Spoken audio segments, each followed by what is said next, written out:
Hello, thank you so much for joining us. My name is Stephanie McBride, and I am the Associate Director for Policy and Partnerships for the Antimicrobial Resistance Coordination and Strategy Unit at the U.S. Centers for Disease Control and Prevention. Welcome to the 9th installment of CDC's AMR Exchange series, where we plan to cover actionable commitments and targets from the UNGA High-Level Meeting Political Declaration, what government and non-governmental partners are doing to turn that political commitment into public health action, and approaches to strengthen One Health collaboration across the globe. CDC hosted this AMR Exchange webinar on December 12th, 2024. Unfortunately, we experienced technical difficulties for the first few minutes of the recording.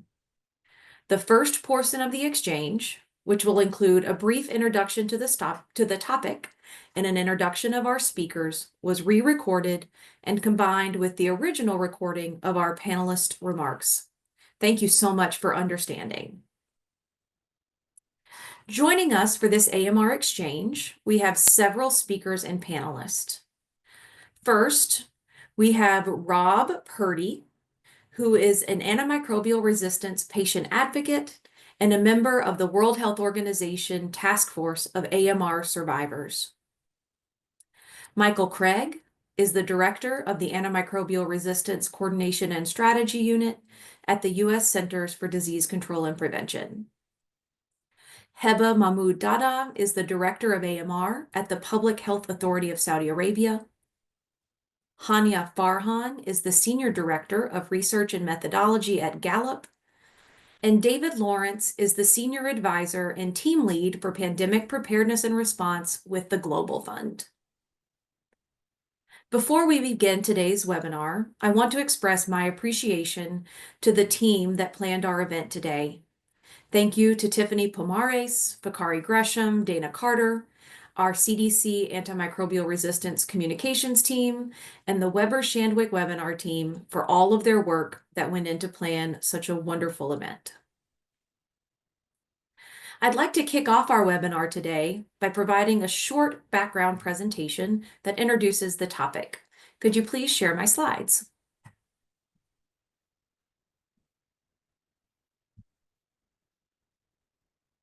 Thank you. During our time together today, we'll hear from several experts about what we can do together to make progress combating antimicrobial resistance. I'd like to share a little bit of information about the progress we've already made and the impacts additional investments could make. Next slide, please. Over the past decades, the world has made progress combating antimicrobial resistance, but as this slide shows, there's more to do. For example, while almost 180 countries have developed an antimicrobial resistance national action plan, only 1/4 of those plans are fully financed. Across the globe, billions of dollars have been invested in the development of new drugs and as well as in the development of new diagnostics, but many countries still lack the capacity for basic microbiology testing. More than 2/3 of countries have National Infection Prevention and Control, or IPC, programs, but less than 10% of countries meet the WHO minimum requirements for IPC. And while vaccination over the past half-century has saved more than 150 million lives, there are still challenges with access to and uptake of existing vaccines. Next slide, please. While these challenges remain, there's reason for hope. Recent analyses show that if we act now, we can slow the spread of AMR, save lives, and protect economies. One study estimated that nearly 100 million deaths could be averted by 2050 if there was better care for severe infections and improved access to antibiotics. Another study estimated that we could save nearly $100 billion a year in healthcare costs through a comprehensive set of interventions that includes better treatments, enhanced vaccination, and improved access to clean water. It's especially encouraging to think about the progress we can make using tools that we already have. Improving IPC in low and middle income countries through cost-effective, proven approaches could prevent at least 337,000 AMR-associated deaths each year. And achieving 90% coverage with existing vaccines could reduce annual antibiotic use by more than 140 million doses. Next slide, please.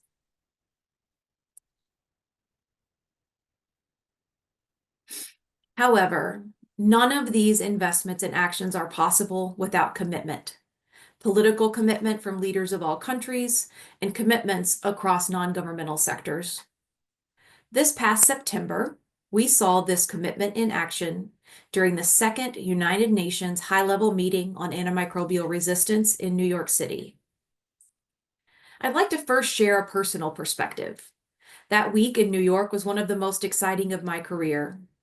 It was wonderful to meet with so many colleagues, to hear about the progress made around the world during side events throughout the week, and to see what's possible through collective action. For our time together today, we're going to focus on what comes next after the high-level meeting. How can we work together to accelerate progress towards the commitments and targets established in the high-level meeting's political declaration? Next slide. There's no way in 90 minutes that we can cover all of the critical aspects of the answer to that question. So today, we'll focus on 4 areas. First, we will talk about targets. Michael Craig will join me to dive into some of the specific targets and commitments in the political declaration and how CDC is working with our partners to achieve them. Then, we will focus on the importance of collaboration. We'll hear from Heba about the outcomes of the November 2024 high-level ministerial meeting on AMR in Jeddah, and how the Kingdom of Saudi Arabia is supporting regional solutions to the AMR challenge. Next, we'll talk about the importance of data. Hania will join me to discuss a new effort to help fill a gap in our global data on AMR, the lack of global data on AMR awareness and behaviors. Finally, we will discuss financing. Sustainable financing to combat AMR is critical, but it is one of the most daunting challenges we face. David and I will talk about other successful models of global health funding and how lessons learned from those models could be applied to AMR. But first, we want to start by hearing from Rob Purdy. We hope that by having Rob share his experience combating an antimicrobial resistant infection and his dedication to preventing these infections and others, that we highlight the most important reason that we are here, to reduce illness and death to AMR. Now, that's enough from me, and I'd like to introduce our first speaker.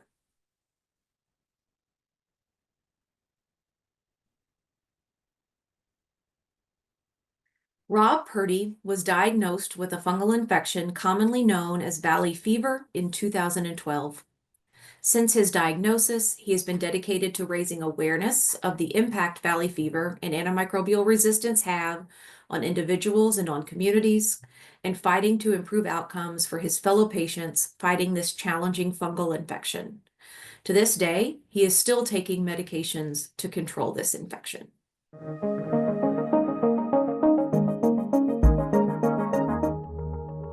Rob, could you share some more about your experience with valley fever, the importance of the issue of AMR, and your ongoing work as a patient advocate? What have you learned about the importance of global awareness of AMR and of fungal diseases? Over to you. Yeah, sure. So I was diagnosed with meningitis that was caused by a fungal disease called valley fever in 2012. Since then, I've become an advocate for other patients with fungal diseases, and that led me to start my nonprofit, My Care, in 2023, and also led me to apply and be appointed to the WHO Task Force of AMR Survivors. My story really began New Year's Day of 2012. I just woke up with a headache. I often like to tell people that I woke up with a hangover on New Year's Day, like a lot of people, but I didn't drink. I wasn't feeling good. I was home in bed by 8 o'clock and just woke up with the worst hangover of my life. Um, Like most people who have undefined symptoms, I went to a local urgent care. I sought medical care and was prescribed empiric antibiotics. Completed those, prescribed a second set of empiric antibiotics. While I was taking those, for what I was told was a sinus infection, I was just blessed enough to actually reach out to an ear, nose, and throat specialist who happened to, lucky for me, be next to a radiologist's office. Uh, got into the ENT. He said, "Well, you can go next door, get an X-ray, and we can find out if you have a sinus infection." And I was told I did not have a sinus infection, and that one step right there probably shaved maybe as much as 3 months off my diagnosis. Fungal diagnosis Fungal diseases often take months and months to be diagnosed. The average valley fever patient is prescribed 4 unnecessary courses of antibiotics. The point of that being that we are the unnecessary consumers of antibiotics in the AMR space. And we are also then consumers of antifungals in the AMR space. So we represent kind of a different side of the coin from most stories that focus on antibiotic resistance. Um, so I was actually diagnosed I got my diagnosis on Valentine's Day, 2012, so February 14th, so only 6 weeks after my symptoms started. I was discharged from the hospital after being admitted in mid-February, in mid-March, and my symptoms finally started to go away around May. So for those of you keeping score, that's about 5 months of the worst migraine you can possibly imagine. Imagine a headache so severe that I had a little blue light on my cable box in my bedroom and I had to cover that light. That's how severe it was. And so thought I was on the path to getting better, didn't understand the differences in the impact of fungal diseases, but was readmitted in October to the hospital and failed my first fungal drug, which is an azole called fluconazole. Went on to fail 3 oral medications for lack of efficacy with my disease, and then failed again because of the side effects of those drugs. One of those drugs that I failed due to side effects, I'm still on because it's the only option for me, and that's a drug called amphotericin. I've been pretty steady on my current treatment of oral azoles, a drug called posaconazole, since 2015. So that's a high level view of the clinical aspects of my disease. Um, what's really hard to quantify is the indirect cost. I missed months of work. My circle of friends is much smaller. I've dealt with depression. I've dealt with isolation. I've dealt with a lot of mental health issues since then. And not just me, but my family as well. Uh, my wife has panic attacks now. She had one, last one was about 6 months ago. We were upstairs and I said, "Hey, I'm not feeling good." And just me saying that, she went in the bathroom and got and vomited from the stress of me saying I don't feel good. So that's the impact on patients and families. It impacted my children. It's impacting my grandchildren. So, while every patient has a unique experience and story to tell, there are some things that are very common amongst all of us. First and foremost is like many patients with chronic infections related to AMR, I wake up every day dependent on a drug that may or may not work for me that day. There's a limited number of anti-infectives, and I'm relying on those to survive. And every day, not only do I have to worry about that those drugs will no longer work or be available to me, but my family has those same concerns, and it can be very stressful. And the reality is the foundation of modern medicine is built on anti-infectives. And every patient like me with a drug-resistant infection, we're a crack in that foundation, and the foundation is crumbling, and that's what AMR really is. And because of that, I started my work in advocacy in 2014. I was able to work in the state of California, in the United States, I was able to work at the state level initially to pass some legislation to help increase and improve surveillance of the disease that I have, as well as allocating millions of dollars to state level interventions and research. I've also worked at the national level, most recently, done a lot of advocacy work around the Pasteur Act and appropriations for fungal diseases, and also through the WHO, been able to be active internationally in spreading awareness and advocating for resources for AMR. And one of the things that I've learned is that AMR is completely misunderstood. And until we can communicate in plain language that translates well to the general public and policymakers, it's going to continue to be misunderstood. And so to that effect, I know there's a lot of labels that we use for AMR. I use AMR exclusively, and I'm okay with people not knowing what that is. I actually count on that, and I use that as an opportunity to educate people about it. And the other thing that I do is avoid using the terms antibiotic resistant and antifungal resistance unless I've clarified that they are subparts of the AMR issue, because linking them all together is one of the things that's going to be important for us to impact and have a change.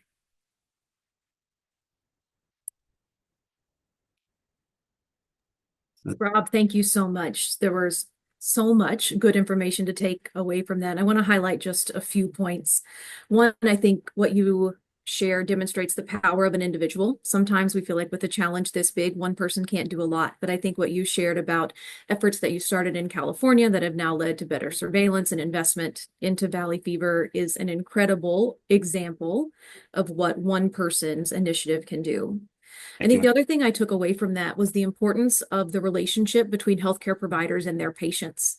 Both healthcare providers considering what could be an antimicrobial resistant infection, maybe one they've never seen before, and their willingness to ask their patients, to discuss with their patients what that might be, encourage them to get appropriate tests, and use those diagnostic results appropriately.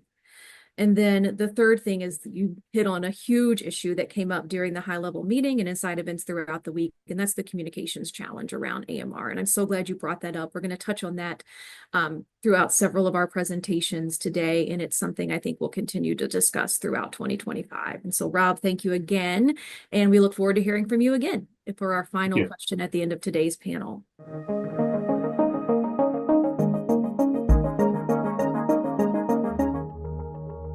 All right, so I'm going to transition now and welcome Michael Craig. Michael, thank you so much for being here today. Could you introduce yourself before we jump into the first question? Absolutely. Thank you, Stephanie. I'm Michael Craig. I'm the Director of Antimicrobial Resistance Coordination and Strategy at the U.S. Centers for Disease Control. So my group oversees the antimicrobial resistance portfolio at US CDC. Thanks, and welcome again. So for your first question, during the UNGA high-level meeting, global leaders adopted a political declaration that established global goals, commitments, and targets for combating antimicrobial resistance. Could you please share what some of those commitments and targets are and why they are so important? Absolutely. And I think, before I just jump into the targets, I do want to note, I think the political declaration really represented a seminal time in all the work on antimicrobial resistance. This is a topic that I've been working on for 2 decades, and I think what we accomplished this summer politically, and what I think we came together as a globe to be able to set these targets and have consensus on these targets, I think is going to really be a model and a pathway for us to make progress against all of the threats that we face both individually and collectively. The document itself has a number of high-level targets. The one that I think is most important is we now have a global target for the reduction of 10%, reducing the deaths associated with antimicrobial resistant infections by 10% by 2030. This is really the first time we've had an overarching target related to mortality from AR infections. And I think it's really important for us to be able to focus on that and to be able to highlight the interventions that could address that. The document really talks about and places a large amount of importance on access to the appropriate therapeutics, prevention modalities, treatment options, diagnostics to be able to address antimicrobial resistance. And it also places a huge amount of importance on prevention. On the prevention side, there's a number of targets related to specific areas that will improve and help us actually achieve that 10% reduction in AMR deaths. So there are, for example, a goal for 100% of countries to have WASH programs related to healthcare. 90% of countries to meet minimum requirements for infection prevention and control in healthcare, which, as you noted at the outset, Stephanie, that number is currently less than 10%. So getting to 90% of the globe being able to reach that is an ambitious and very worthy target that will have a lot of positive benefits. There's also some targets in the document specifically related to laboratory detection, having 80% of countries around the globe being able to detect glass pathogens, both for bacterial and fungal species. And that will be very important for us to be able to monitor and understand how antimicrobial resistance is evolving, how it's emerging, and how we may need to deploy different interventions to be able to stop it. Thank you for that. Given the breadth of those goals and targets and commitments, the task at hand may seem daunting, both to AMR experts like yourself and also, maybe especially, to newcomers in the AMR space. In your view, what are some of the most important first steps that we can take together to begin progress toward achieving these commitments and targets? Yeah, it's a great question. And I think the thing that I want to underline and point to for everyone is we're not starting from scratch. And the intersection of antimicrobial resistance with everything else we do in global health is significant and one that we need to remember and take advantage of. When we're talking about improving IPC to achieve, the targets for antimicrobial resistance, we need to remember that things like improving IPC have benefits well beyond antimicrobial resistance. They have benefits across healthcare systems and settings, and strengthen our ability to prevent multiple types of infectious diseases. So if you're a country that's focusing on preventing the next pandemic, preventing the emergence of new infectious diseases and the transmission in your communities, meeting those minimum requirements for IPC will help you do that. If you're a country that's focused on HIV, TB, and malaria, having meeting the minimum requirement targets for AMR and those IPC targets I mentioned before will help you do that. So when we focus on, antimicrobial resistance, we need to remember that we're not focusing on that at the exclusion of anything else, and that in fact, meeting those targets helps us meet other healthcare goals, other global health goals that we all have. And we need to see how we can actually leverage and work together to be able to recognize that and to be able to address those. So the countries that are able to detect antimicrobial resistant pathogens because they have a good laboratory infrastructure, stop the transmission of those because they have good IPC and they have good wash, to be able to prevent those infections because they have vaccines readily available and they have distribution networks for those vaccines.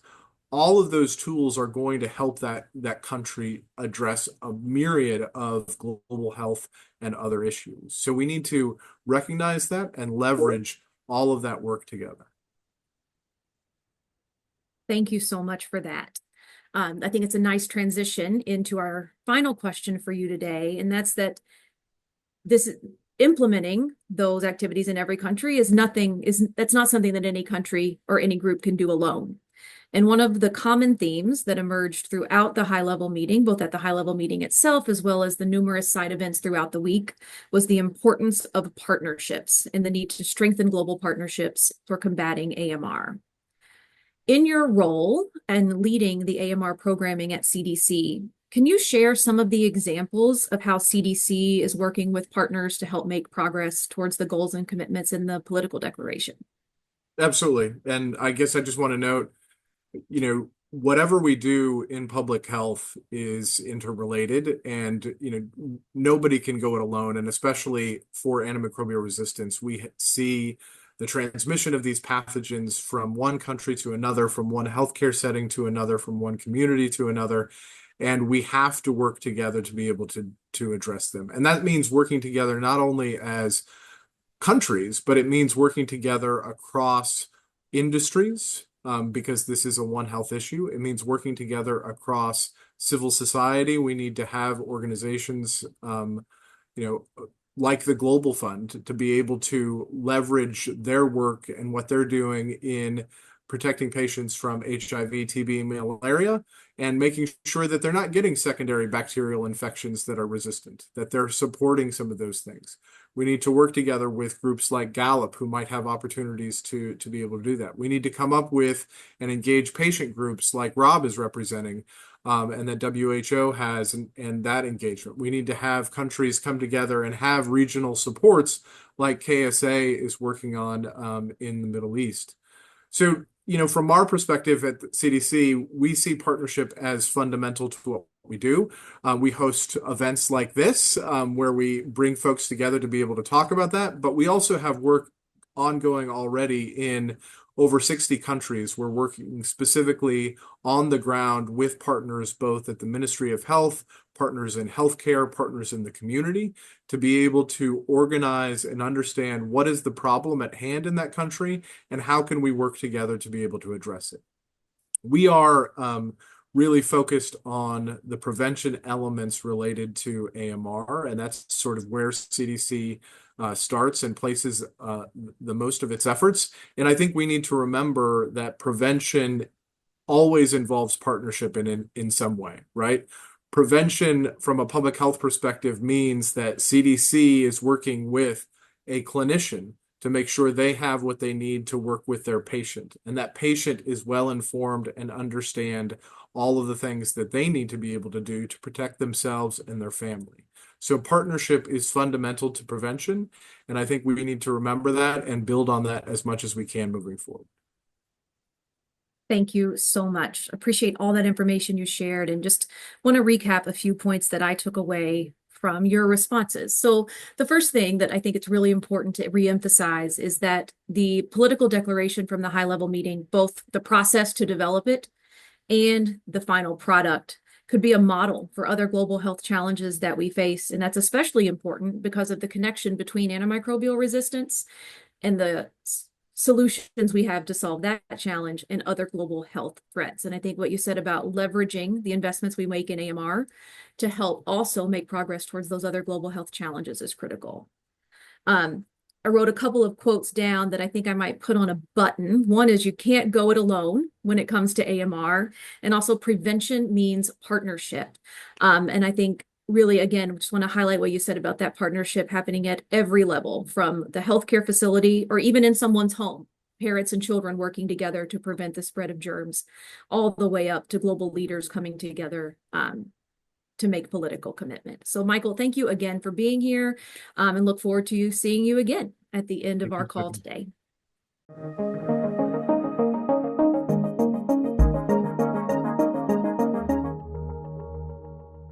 We'll transition now to our next panelist, and I'm so excited to welcome Dr. Heba Dada. Heba, thank you so much for being here. We appreciate you joining. Could you take a minute and introduce yourself? Thank you very much. I'm really glad. Thank you for the invitation. I'm really glad to be with you here today. I'm Heba Dada, Director of Antimicrobial Resistance at Public Health Authority, Saudi Arabia. Yeah. Thank you, and welcome again. So let's jump right in. Heba, last month in November, Saudi Arabia hosted the 4th high-level ministerial conference on AMR in Jeddah. Michael and I both had the opportunity to attend, and we're so glad we did. It was a wonderful opportunity to connect with colleagues from around the world and continue some of the momentum that started in New York City in September. The meeting was an exciting opportunity that brought together stakeholders from across the One Health sectors of human health, animal health, and the environment. For those that weren't able to join, could you please tell us a little bit about the goals and the key outcomes of the meeting?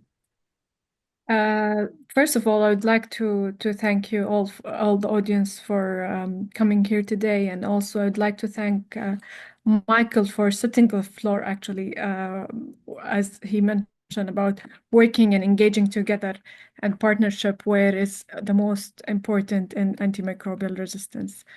Of course, the high-level ministerial conference on AMR, which took place, as you mentioned, on November 15th and 16th, and it was preceded by a full day of side events on November 14th.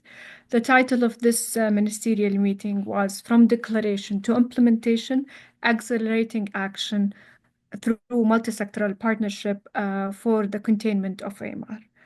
It was a pivotal moment in our collective efforts to combat one of the most global health threats of our time and define the way forward.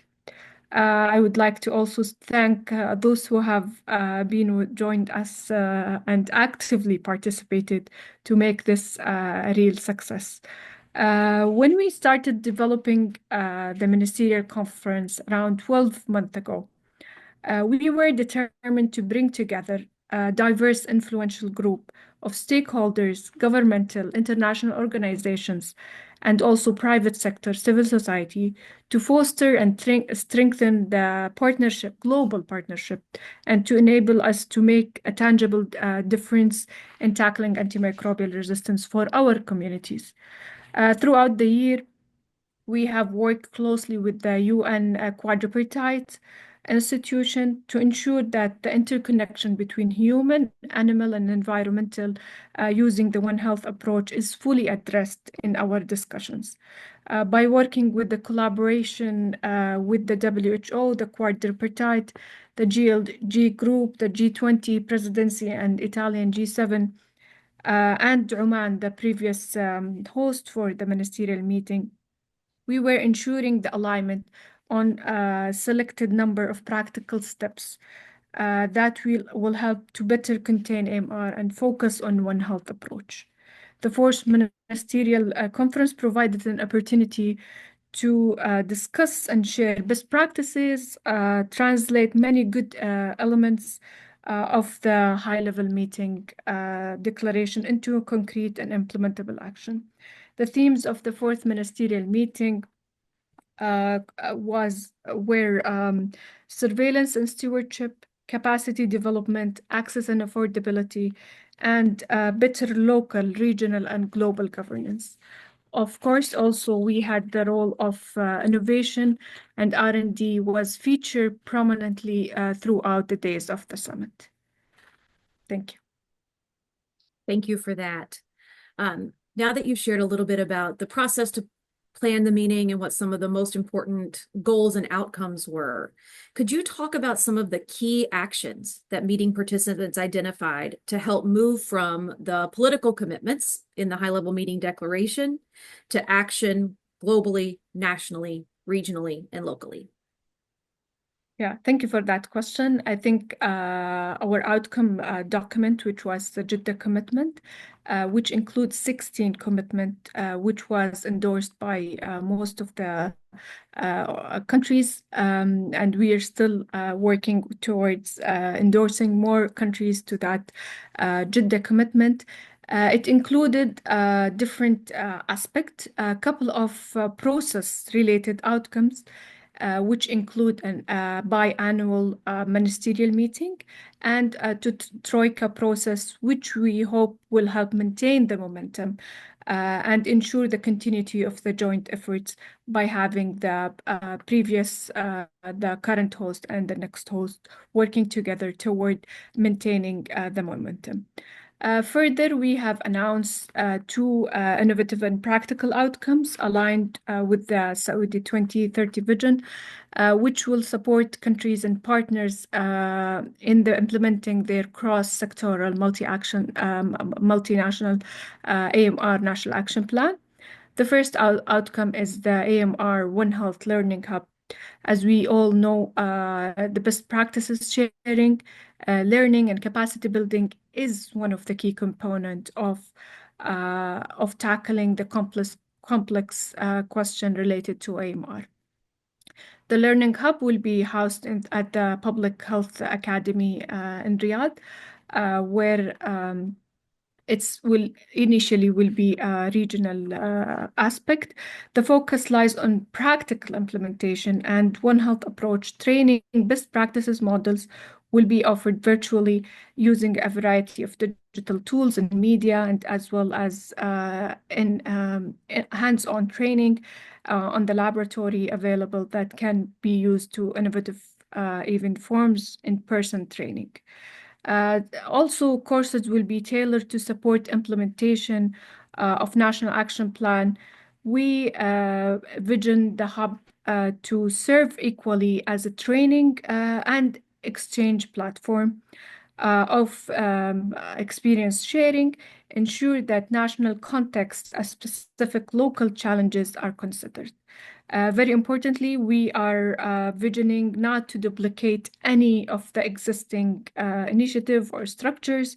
We're looking forward to working with all stakeholders, global stakeholders, including quadripartite organization, MSPP, and implementing partners, regional entities, and also global entities of existing programs to bring these all expert and all training courses together and move forward, filling the gaps that we have, especially in our region.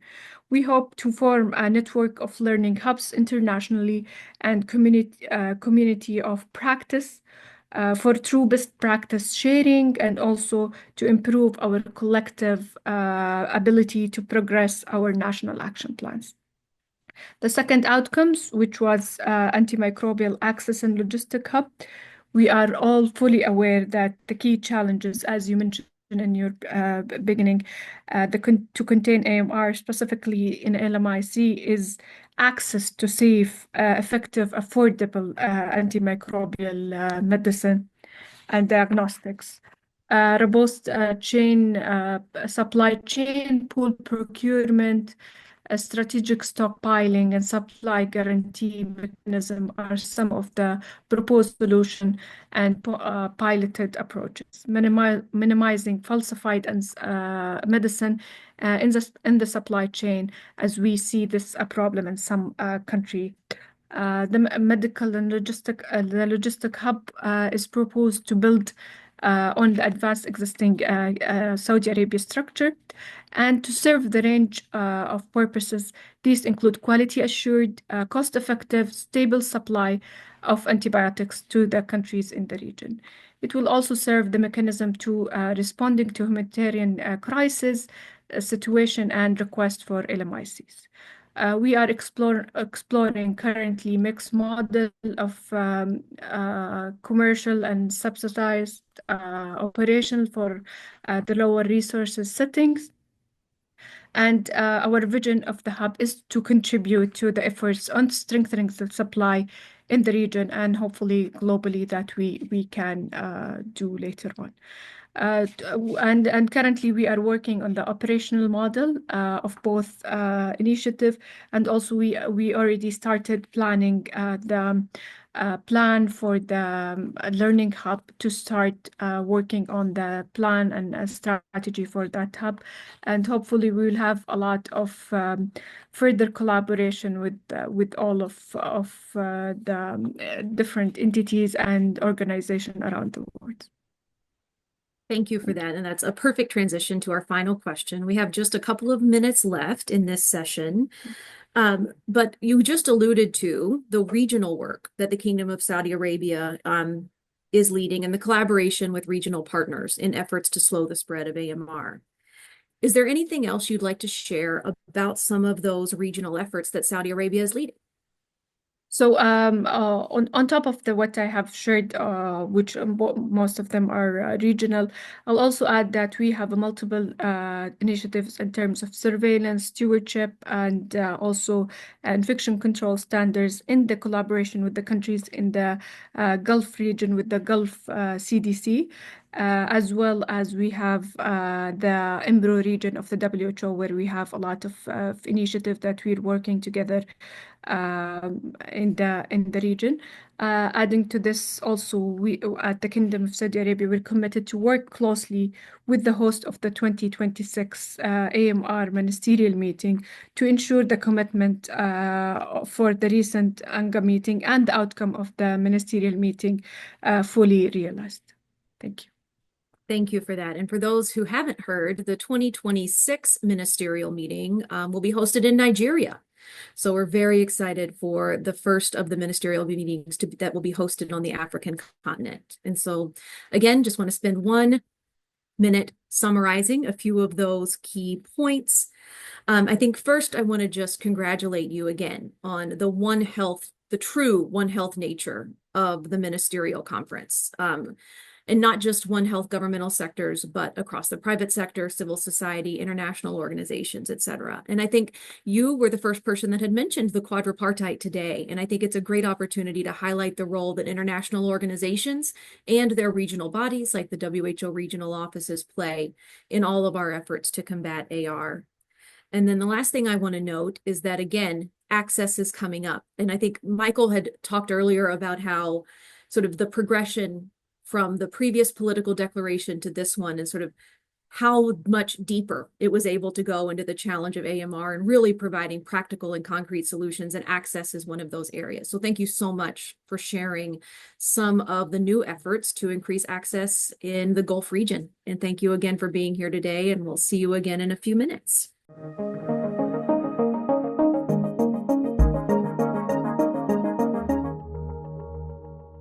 Transition now to our next panelist and welcome Hania. Hania, thank you so much for being here today. We really appreciate you taking time to join us. Could you please introduce yourself to the group? Hania, I think you're still muted.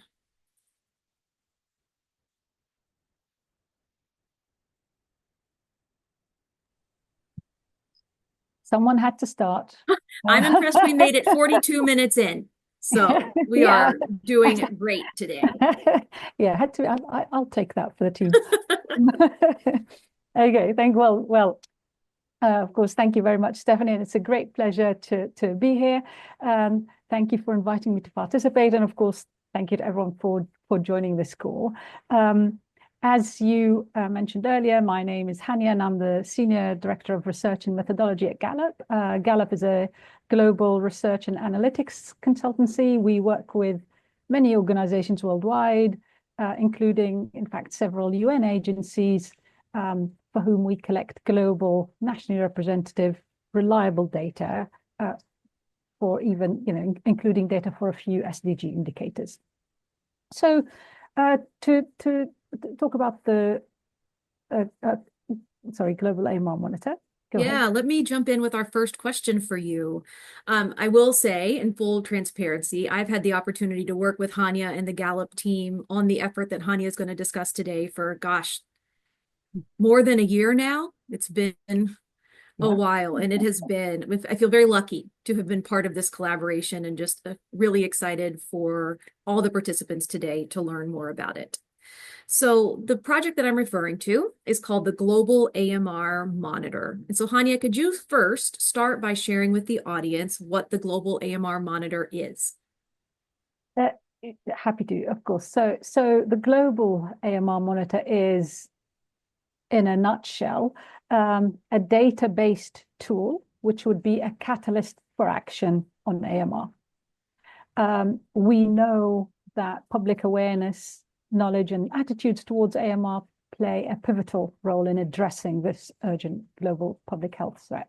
It's in all the action plans. But it's essential to measure and track this knowledge and attitudes so that we can support the efforts of governments and organizations to successfully tackle the AMR crisis.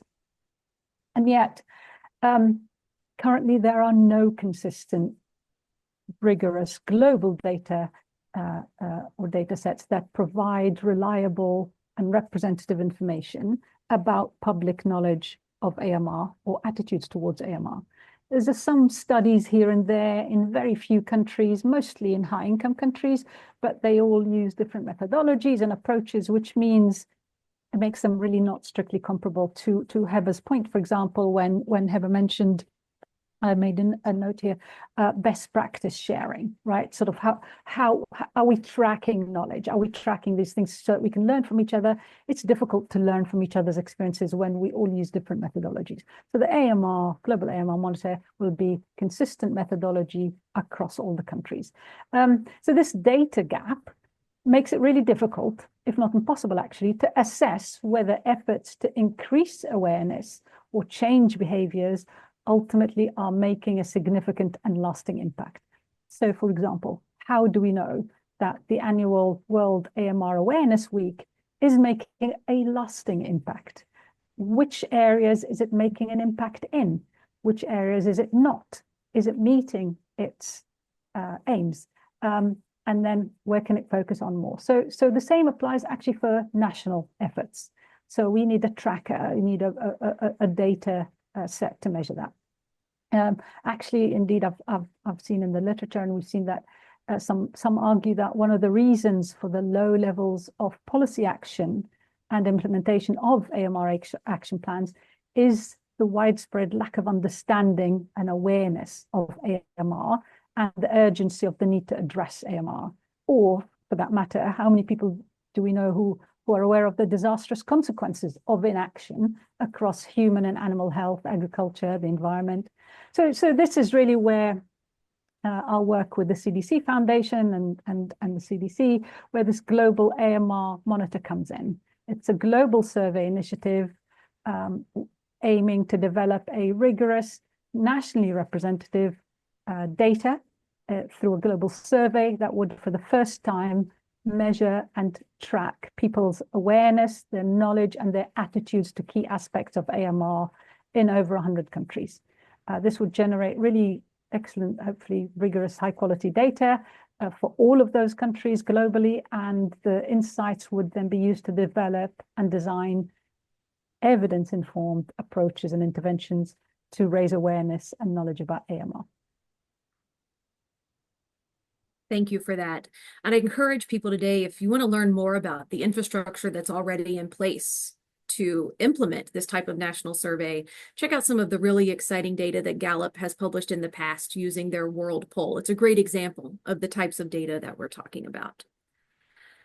During a side event as part of the UN high-level meeting week in New York City, Gallup, our colleague Alana, presented results from the first phase of the global AMR monitor.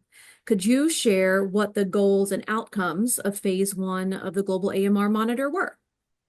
Yes, indeed, very happy to. And so thank you for mentioning that the sort of quantitative part of the work, the global survey, would be through the Gallup World Poll, the sort of uniquely set up to survey all countries around the world. We started for the global AMR monitor. The first phase of the work involved qualitative research in 3 countries, India, South Africa, and the US.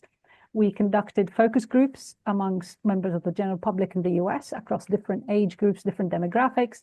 We also conducted in-depth interviews in India and South Africa with doctors, pharmacists, veterinarians, and farmers.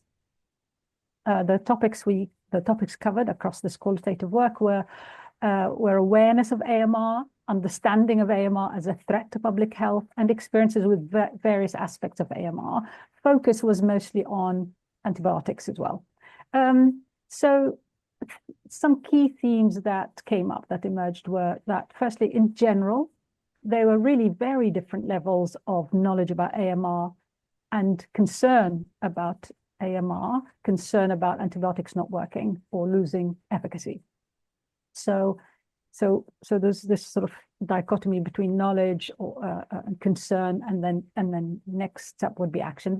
So even when there was some knowledge, which was very limited, there were also varying levels of concern.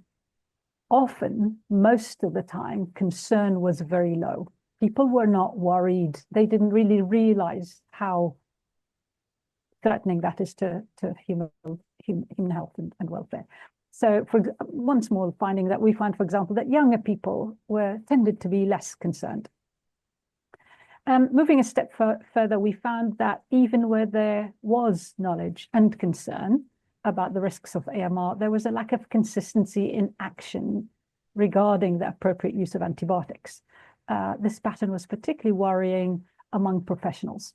That's when you sort of start getting worried, really, when you don't see enough concern among some of the professionals when in prescribing antibiotics. So this was especially noticeable in countries where where regulation and enforcement in terms of prescribing antibiotics were not strict. It was very easy in some of these countries to get antibiotics without a prescription. So, which was a really big deal, and it was very important that sort of finding generally that we then looked to build on.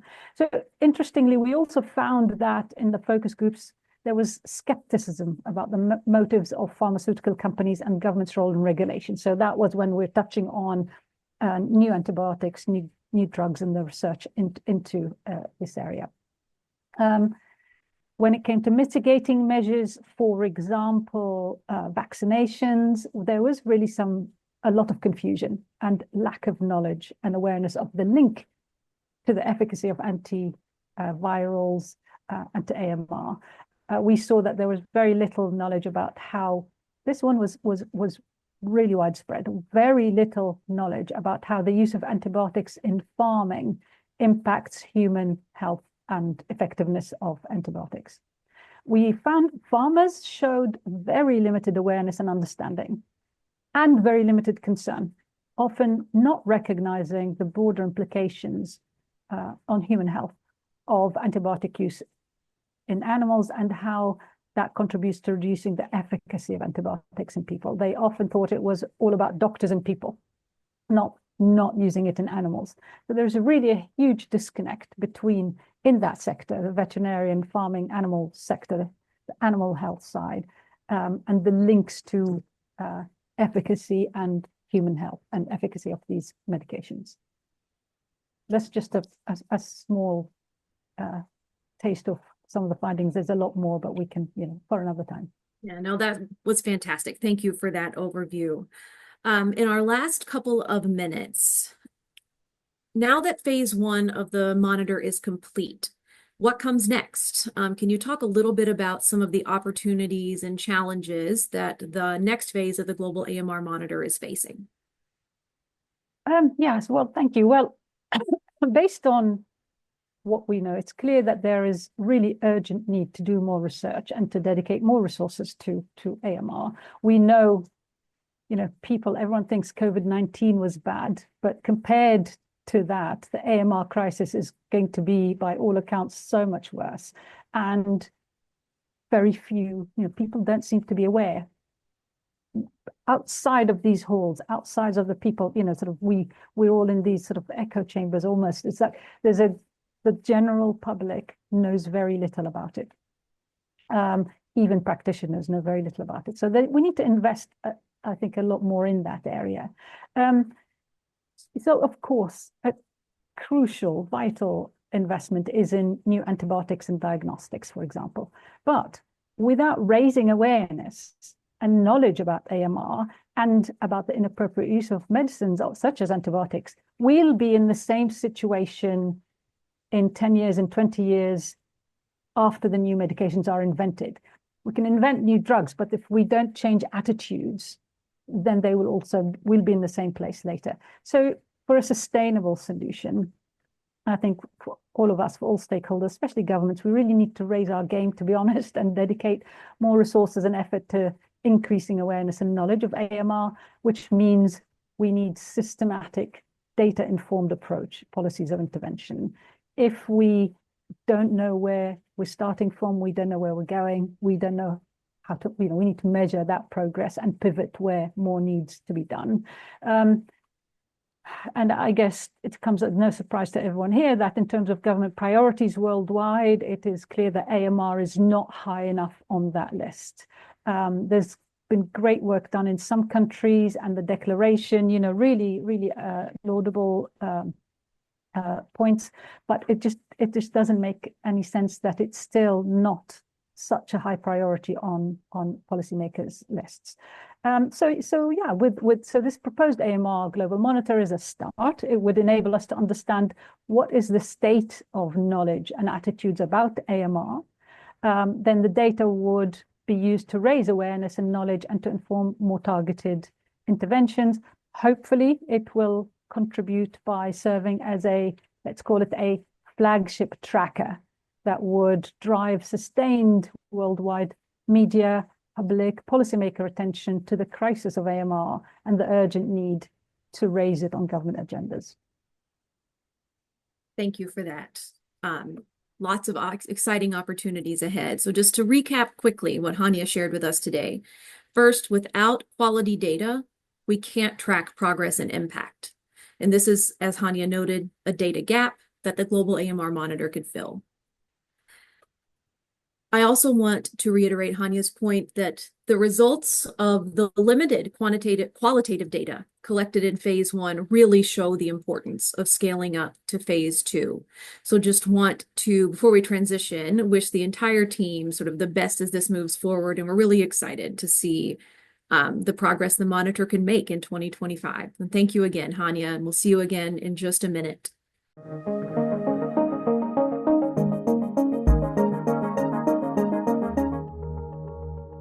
And with that, we will transition to our final panelist of today.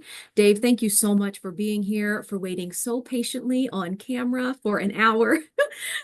Why don't you introduce yourself, and then we'll jump into a few questions. Thanks so much, Stephanie. Thanks to you and to the organizers for the opportunity to be here and to be a part of this panel, which I found very impressively global and really rich and insightful already. So again, I am currently Senior Advisor and Team Lead for Pandemic Preparedness and Response at the Global Fund. I've been at the Global Fund for 4 years. I'm a medical epidemiologist by training, and probably the most relevant thing about my being here today is that I have been on 3 country coordinating mechanisms of the Global Fund at country level. That was during positions at the US CDC as country director. And so I've seen the investments in the co-investments up close. And I also worked closely with the Global Fund when I was at the WHO.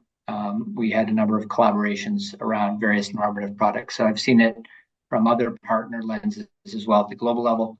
And I do want to kind of as a preface, also just highlight that most of my comments in our discussion will be really focusing on low and middle income countries, principally because those are the countries that are considered Global Fund eligible and the focus of our investment. So thanks.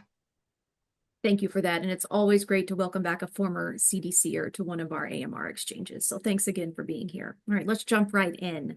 So another theme that emerged during the high-level meeting and during the Ministerial conference was the need for sustainable funding for combating AMR globally. The Global Fund has had tremendous success in mobilizing funding for the global health threats of HIV, of TB, and malaria. Could you share a little bit about the Global Fund's model and the critical factors that can help countries achieve durable and predictable financing for these global health challenges? Sure. Great question. Thank you. And there's a lot to unpack there. Global Fund's been operating now over 20 years. And that in and of itself is a testament to its success. But let me run through what I think are a few of the key factors. And not only in the Global Fund success, but in the ability of the Global Fund to provide durable and predictable financing to low and middle income countries. So first and foremost, country ownership. And that term can mean a lot of things to a lot of people, but what it means at the Global Fund is that countries receive a funding opportunity, an envelope of funds, and they're really given broad leeway to develop proposals that are translated into grants that reflect the latest and most current and pressing country priorities. And those are largely anchored to national strategic plans akin to the national action plans for AMR, for HIV, TB, and malaria, for the various health systems, and during the COVID response, the national COVID response plans. So that's what I would start with. I think a second aspect that has been kind of a bedrock strength of Global Fund's model is recognizing that we're a fund and we're not a technical agency. And so from the very beginning, we gave clear and explicit deference to WHO normative frameworks and guidelines, clinical guidelines and also those relating to health systems, which are obviously the frameworks and the guidelines that most of our Global Fund eligible countries and our grant recipients are thinking about, and the plan, the guidelines and the frameworks upon which the plans are based on, and that's a way of providing quality assurance to the Global Fund, to the donors that invest in the Global Fund. The third thing that I would mention is the strong community and civil society engagement. I think everyone's aware of the pivotal role that communities and civil society played in the HIV response around the world. But I think the Global Fund model has really brought that in and then extended it over many years to the TB responses, the malaria responses, and having communities and civil society engaged at every level of the Global Fund, literally from our governance to our technical review processes, to the in-country consultations as implementers, and also involved very importantly in monitoring roles, I think has been really key. The next thing I'd mention is something we refer to as implementation arrangements, but it essentially means who gets funded to do stuff. And the thing to highlight here is that the way we determine that is very context specific and portfolio specific. And I'll talk a little bit about more than a second, but I think that's been really key, and that's been a kind of an evolving, I would say, strength of the Global Fund. Something we've innovated on over the years, including through the COVID response. The next aspect I'd mention, and this is something that a number of the speakers addressed already, but it's this centrality of performance measurement and accountability, and principally being able to commit to targets in a 3-year period or year to year, and then to come back and to report on those and to be honest about what has been achieved, what has not been achieved, where there are bottlenecks and problems and challenges, and speaking to the board and speaking to the donors and the non-donor constituencies about those issues, I think in a frank and open way, I think has been really, really important. Another thing I would cite is complementarity of what is fundamentally a bilateral platform for financing with bilateral health programs, whether it's the Japan government, whether it's Germany or the UK, whether it's the US health programs, PEPFAR, or the President's Malaria Initiative. Operationally, there's been a lot of focus on ensuring that those partnerships are robust, not only at global level, but most importantly at the country level where things really matter most. And then the last thing I'd mention that's probably in the kind of wonky category, but it has to do with a differentiated allocation model. And that is, we have currently somewhere between 120 and 130 countries that are Global Fund eligible, but we think about each of them differently according to their economic context, according to their burden of disease, and a number of other things. And then with also differentiated within that is a co-financing requirement or conditioned co-financing. And for those of you in the audience that may have seen this recent CGD piece that was done by Victoria Fan and Sue Sparks from WHO, they noted that across all the global health architecture currently, Global Fund and Gavi are the only two financing organizations that have committed to co-financing requirements of any sort within their models. And I think we found that quite impressive, and we're a bit proud of that. So let me stop there, Stephanie, and let me know if I can clarify anything. Thank you. No, that was fantastic. And you actually provided me a nice transition to the next question I have. And you talked about how you were able to leverage some of the innovation and development that the Global Fund has done over more than 20 years of existence into helping the world respond to the COVID-19 pandemic. As part of the global response to COVID-19, the Global Fund awarded resources to countries to support health system strengthening and pandemic preparedness. Can you talk a bit more about the Global Fund's COVID response mechanism and how those resources help to strengthen the capacity of the health systems that were supported and to help with preparedness for health threats going forward? Sure, thank you. The story, I think, for all of us goes back to 2020. And in the first piece of the response that I would highlight is what Global Fund often does to help countries facing an outbreak, an epidemic, say in like Mpox, is think about the resources that are already in country, country held, and where there's flexibility. And sometimes they increase that flexibility to use resources, to direct it, to pivot resources to address new challenges. So in that first year, 2020, that's basically what the Global Fund did with almost $1 billion. There was some additional funding, but a lot of it was grant flexibilities. And much of that was health product focused. It was RDTs, and it was PPE, and it was other commodities that were really essential countermeasures, many of which had faced constraints early on in the COVID response. What I think happened, so we ended 2021, we were focusing, we basically had a very generous contribution from the US government that allowed us to really expand and to broaden the type of support that we were providing to countries. We did this much more deliberately with the full pillar around infection prevention and control, and again, including and continuing support to PPE. But there was also a more expansive approach to some of the health systems domains, laboratory systems, surveillance systems, and workforce writ large. And then, of course, we were all kind of tracking the evolving context very quickly. Even by 2022, epidemiology changed in a lot of the countries that we support, and countries were starting to pivot their limited resources to new challenges and sort of the baseline challenges that they face. Unlike a lot of organizations, we adjusted and we started to think more about the post-pandemic recovery phase, health systems resilience, and pandemic preparedness and response. And again, that meant sort of taking a sort of a scope that was quite broad and really cranking it down to some essentials.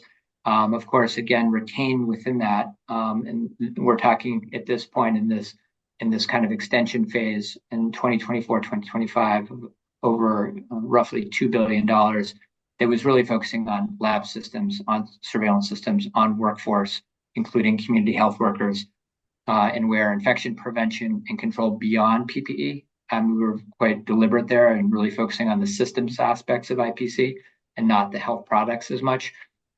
And also where there were an array of AMR, direct AMR activities. These were cross-cutting in surveillance, in laboratory, and in some cases in workforce. And we started to see demand from a number of countries to address AMR-specific concerns as well.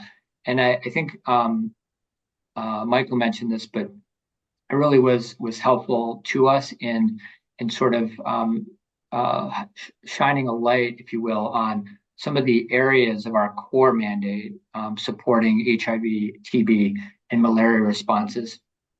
And for example, persons living with HIV who have advanced HIV disease and are facing severe bacterial infections, and are receiving services in contexts that lack access to quality, appropriate, and quality assured antibiotic products, and in the attendant mortality risks, and that sort of thing. So that has come into the context of the Global Fund in terms of how we're thinking about our support to AMR, both within our core model and some of the broader efforts that countries are taking. We're seeing some of the portfolios, some exciting synergies between HIV programs in particular and some of the AMR teams and national public health institutes. And we're looking to continue that kind of focus in the future. I hope I covered your questions, Stephanie. That was fantastic. All right, one more question for you in the last minute we have remaining. As the global community, many of whom are represented on today's call, consider how to mobilize durable and predictable funding for AMR. What is one piece of advice that you would give based on your experience at the Global Fund, either in your position now or in the work that you've done with the Global Fund in the past at WHO and as a CDC country director? Thanks. I clearly did not get my timing right because there's so much more I'd like to say here. But I'll focus on one thing that perhaps hasn't been covered as much by other speakers. I would say be opportunistic and do not hesitate to leverage existing platforms. And an example is not only the Global Fund, but I would call out the Pandemic Fund, which is focusing on the international health regulations, the Joint External Evaluation Framework. We've got AMR in there. That is an opportunity for countries and for stakeholders who are focusing on AMR to find the table, get to the table, the third call for proposals, be a part of that proposal development and that prioritization. AMR has been included in the International Pathogen Sequencing Network investment case, and WHO is working on related investment cases for their health emergency preparedness and response plan, including for collaborative surveillance and consultation I just returned from this week. The potential to build AMR into these investment cases. The AMR community should be looking at every opportunity very opportunistically to get this done, because I think, as others have emphasized, it's not going to be a magic bullet here. So I think I'll leave it there, Stephanie, and thanks again for the questions.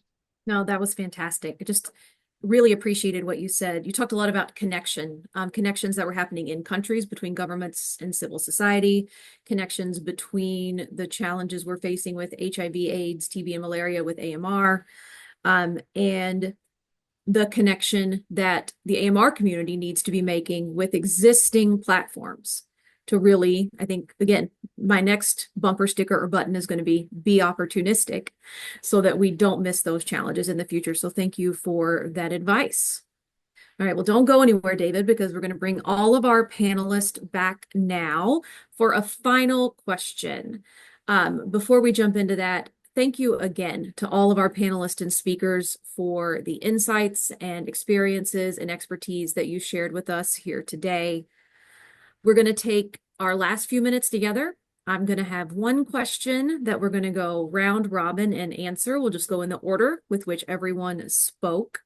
And this question for you is, now that the UN high-level meeting has ended, now that we have returned from the Ministerial Conference in Jeddah, what is one specific way that countries and non-governmental partners continue our momentum and strengthen collaboration so that we can achieve the commitments that we've made and the targets that we want to meet? Rob, we'll start with you, and everybody will have just a couple of minutes. So yeah, thank you. I want to highlight a couple things. One is within that political declaration, there's one thing that I was really excited to see, which is the discussion of the formulation of a committee for evidence for action at the global level. But I think that's something to be done at the national level as well. And I was really excited to hear the efforts being made by Gallup and CDC regarding surveillance. I can tell you that for my care for the 25-26 session at the national level, our focus is really going to be on removing silos and increasing opportunities. Where there's existing programs that maybe don't appropriately or at all encompass opportunities for AMR work, we want to remove those barriers. You know, this, as Michael said, this is all about inclusivity. So we want to make sure that existing programs are maximized for their impact in the AMR space. And that's not an easy thing to do, but there are some things that everyone on this call can do. And I touched on awareness. Everybody can increase awareness.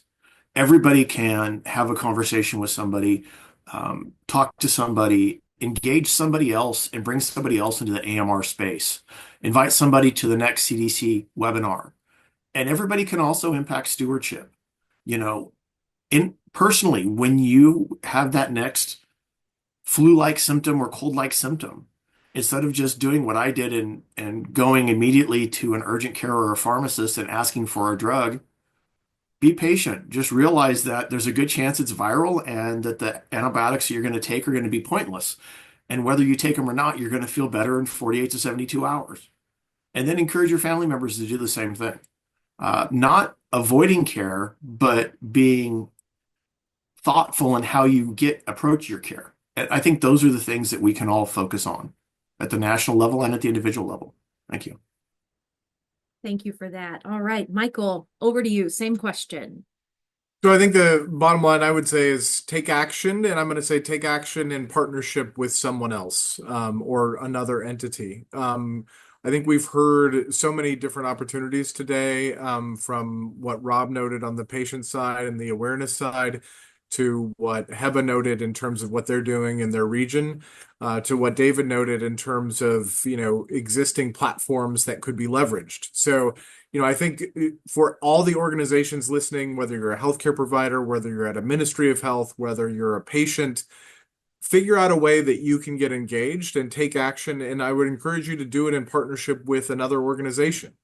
I think at CDC, we are really thinking about how we can build some partnerships and how we can do and share our expertise on laboratory capacity, on infection prevention and control, on response to AR threats. How can we share that more broadly with other ministries of health, with other organizations? How can we work in partnership with them so that we can get that expertise out there to all the places it needs to be? How could we do more training and do, greater opportunities for engagement? So figure out what you can do, what your expertise is, and figure out how you can then pair that in partnership with somebody else. And I do that, and I really want to stress the in partnership, because none of us can go it alone, and we are going to have to come up with solutions that work across civil society, across industry, and across the globe. So really just want to encourage folks to take action and do it in partnership. Thank you, Michael. Heba, over to you. What is your ask of our participants today? So yeah, I'll reiterate in somewhat of what the colleagues have mentioned. The first thing, I think the United Nations Independent Science Panel for Evidence will be crucial for establishment to fill the gaps of the knowledge gaps that happens globally. The second thing that I want to highlight also, on a national level, we should all adjust our plans to achieve these commitments and targets, and also to work together, as Michael was mentioned, to work together on a regional, on a global level, collectively to share our best practices, experiences, and collaborate on existing and new initiatives to combat antimicrobial resistance and achieve the new targets, as it was all mentioned by every single one. We cannot work alone. We have to work together. Thank you very much. Thank you for that.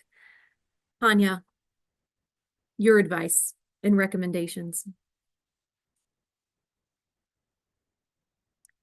Hanya, you are muted.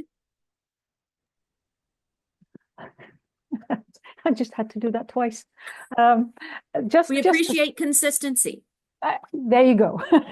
That's exactly what I was doing, being consistent. But also trying to avoid the noise into the room. But so I agree really entirely with the comments and the emphasis made by colleagues here. Collaboration being key. You're just taking some notes, to be thoughtful, to increase awareness, partnerships, getting engaged, sharing best practices, absolutely key. I think we need clearly consistent, reliable data to measure progress to targets across all the 5 or the multi pillars of action plans. So, but I also want to add that, so there's the experts, there's what we do, but there's also the general public, and which is where awareness is so important, attitudes, behaviors. I guess I just want to say that, to be fair to people, why would we expect people to change their attitudes, be they general public or, for that matter, vets or farmers? Why would we expect them to change their attitudes or their behaviors towards something if they don't know that it is harmful? So they don't know it's harmful to them. They don't know it's harmful to others. So raising awareness is key. Raising understanding of AMR through effective communication, education, and training is really vital. In some countries, we know there is great momentum in dealing with AMR. But in many others, real momentum is missing, often because people really don't know how serious this is as a crisis. So maybe to state the obvious, we need to know what people do not know, and then to use that information to design more focused interventions to raise that awareness and to motivate stronger action and collaborations to achieve the specific commitments and targets outlined in the political declaration. Thank you for that. And David, you get the last word today. All right. Well, thanks, Stephanie.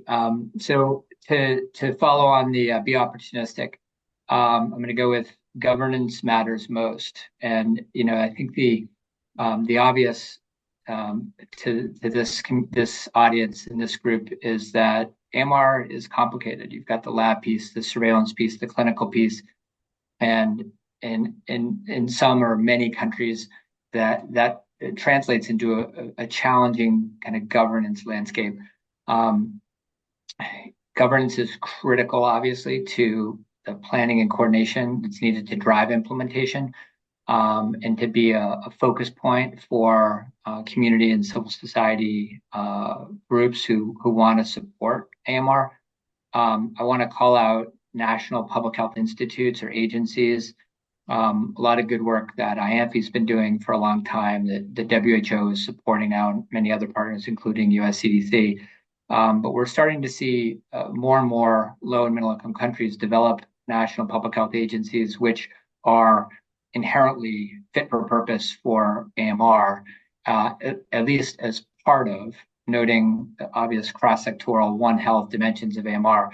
But for a health sector actor, they are holistic, they are horizontal, and they can provide that center of gravity to really focus planning and coordination and prioritization. So thank you.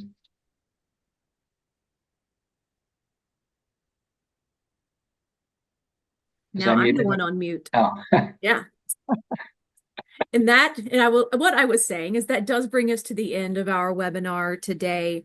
I know that I feel especially inspired after these last remarks with the reminder of everyone has a role, and also everyone needs to find a partner.